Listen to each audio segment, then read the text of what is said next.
Hey y'all, my name's Christian Weston, and I'm going to make a short, hopefully it'll be short, video and highlight some of the differences between the Stihl commercial mowers and the Ferris commercial mowers. So, and I'm going to start off by talking about my mower. So this is mine. This is a Stihl RZ960i. And it is the flagship Stihl commercial zero turn. And every time you mention this, people are quick to point out it's a Ferris, it's a Ferris, it's a Ferris, and they are 100% correct. However, there are some marginal differences, and I'm going to make a video about those differences because there's not a lot of information out there. So first of all, clearly you can see headlights, one on either side. These are very practical. It's not a gimmick. They're amazing in, if, for example, the first time I cut with this mower, we'd had torrential rain all day, and I think probably the day before, and there was forecast to be more rain pretty much every day that week. However, there was a break of a few hours, and so I went ahead and cut. It was actually the first cut of the year for my yard, and as you can see, it's a huge yard, probably 5.5, almost 6 acres. This is my buddy Luke. He is going to be our model tonight. So he's a good old boy, good as they come, doggone it. Anyway, I digress.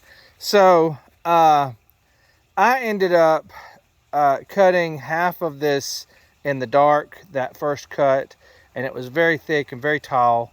And I can't say enough good things about these headlights. They're amazing. Another difference is, so with the Stihl, you get the headlights, and with the Ferris, right up yonder, there would be a headrest. And honestly, I'm not convinced I would even use or utilize that headrest, so I'd rather have the headlights as shown on the Stihl than the headrest that comes on the Ferris. And of course, the Ferris ISX3300 is their flagship, and it is bolt for bolt very similar to this one, minus the orange and gray of this one. So, and then I'll show you a couple more differences, pretty minor differences. Another one right here. Let me turn these headlights off.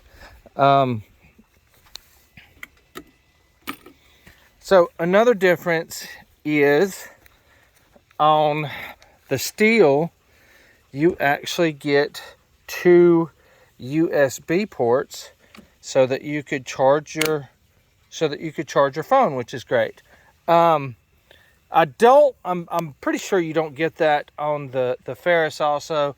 If you're a commercial guy, you'd probably utilize those. I did have a commercial grass cutting business for a long time, well over a decade, and so I can see how if you're gone all day long, you may need to charge your phone at some point. I have not used them yet, but again, I can see how they'd be very useful. Coming back around here, this is probably the biggest difference, is the rear end. There's this bumper that goes all the way around, and then there's another one that belongs right here that wraps around also.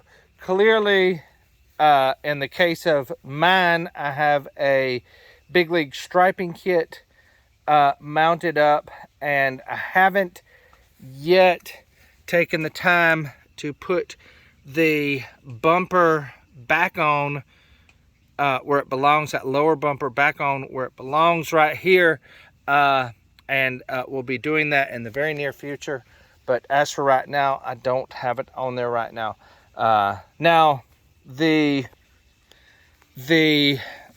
Stihl RZ960i and the Ferris ISX3300 both got brand new decks this year. Of course, first year that Stihl's had a commercial mower, but so this is basically a Ferris ISX3300, and they came out with a new deck this year. The new deck is, and I'm telling you, exponentially better than the old 61-inch deck that they did have. And I did have an old Ferris flagship, which was, when I got it, it was the flagship, the IS3300Z Ferris with the 61-inch deck. This deck is, and I'm telling you, light years better than the, this is the 60-inch deck, is light years better than the old 61-inch deck. The cut quality is superior now to even the Skags and probably everything else that's on the market. So really compelling reason to ditch your old Ferris for a new one if the hours are creeping up a little bit. I'm happy as I can be with this mower. I purchased mine from Cave Spring Outdoor Equipment in Cave Spring, Georgia. They were about $1,000 under MSRP, and they also were, I financed about 2/3 of it, and they were also about half as expensive on the financing as everyone else was. Everyone else wanted to charge about $1,500 just for the privilege of financing it, but not Cave Spring Outdoor Equipment. They were way under. They were less than half of that. I think it was $700. So this was $17K out the door for me, and I have zero buyer's remorse at all. Regarding Cave Spring Outdoor Equipment, I highly encourage you to go and get some equipment from them. They are amazing. I mean, I could not be happier with them as a dealer.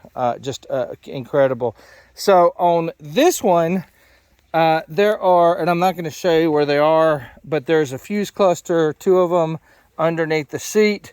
You lift the seat up, and then you could see them underneath the seat there. But there's also a standalone fuse that goes from the relay to the starter, and I did not know that existed until it went out on me. So I called Cave Spring Outdoor Equipment. I said, hey, this thing, I can't get it to move. I've checked all the fuses. I can't figure out what's wrong with it. And they told me, and they're like an hour away and in another state, they told me, hey, if you can't get this thing sorted out over the weekend, this is Friday night at 12 a.m. they're texting me. After 12 a.m. They're texting me Eastern time. And they said, hey, if you can't get this thing sorted out, give us a call Monday morning and we'll take care of you. And I immediately felt better. Of course, Monday morning, I still hadn't sorted it out. And I called them first thing Monday morning, and I'm telling you right then, jumped in their vehicle, their truck, and came all the way here and fixed this thing. And that is the level of service that you would hope for after buying a $17,000 zero turn, which to me, that's a lot of money. It's a huge investment for me. And it's great to see that the service is commensurate with the amount of money that you spent over there. So I could not be happier. As a matter of fact, the day that they came, this is a hunting truck, and I had a flat tire on it when that morning. So I couldn't have driven it to them if I wanted to. So really, really excited about how well they've taken care of me. I mean, that's good stuff right there. Can't really even put a price tag on it. Now, having said that, the mower stripes very, very well without the striping kit. It is amazing. And I'm going to show you a little bit here. This top part of this yard was cut last Wednesday. Today is Sunday, Father's Day 2023. and it still looks really, really good, even though it's getting dark here. Today I cut the lower part of the yard way down there, and the stripes down there just look unbelievable. It stripes unbelievable without the striping kit. Of course, I use that Big League striping kit, and it looks even better. So it looks like you ran over it 2 or 3 times by the time you run over it once with the Big League striping kit. But on its own, it does stripe very, very well. So amazing mower, amazing service from K-Spring Outdoor Equipment. I hope this will highlight some of the differences between the Stihl RZ960i and the Ferris ISX3300, aside from the things that I've mentioned. And of course, there's extra probably fuses with the headlights and stuff. But aside from those things I've mentioned, this is basically bolt for bolt the Ferris ISX3300. The warranties are different between Stihl and Ferris. I can't remember off the top of my head exactly what they are. For me and my use, I think the Stihl warranty is probably marginally better than the Ferris one, but you know, you may disagree with that. I'm thrilled. If you've got any questions about this, I'm sorry about all the ahs and ums with making this video. Hopefully that won't be what sticks out most with you. It'll be the information contained in this video. If you find this useful, I've got a Facebook page that I've started called Stihl Zero Turn Forums. I hope you'll join me over there. There's probably only 10 people there. And if you would like and subscribe to this channel, it would mean the world to me also. I'm not some big giant YouTuber, but I do enjoy talking about cutting grass and stuff like that. So if you have any questions, feel free to shoot me a comment. You can also text me or call me at 205-405-8091. I will never lie to you about anything. I'll just be straightforward and try to answer the best, answer your questions as best I can. Thank you so much, and God bless.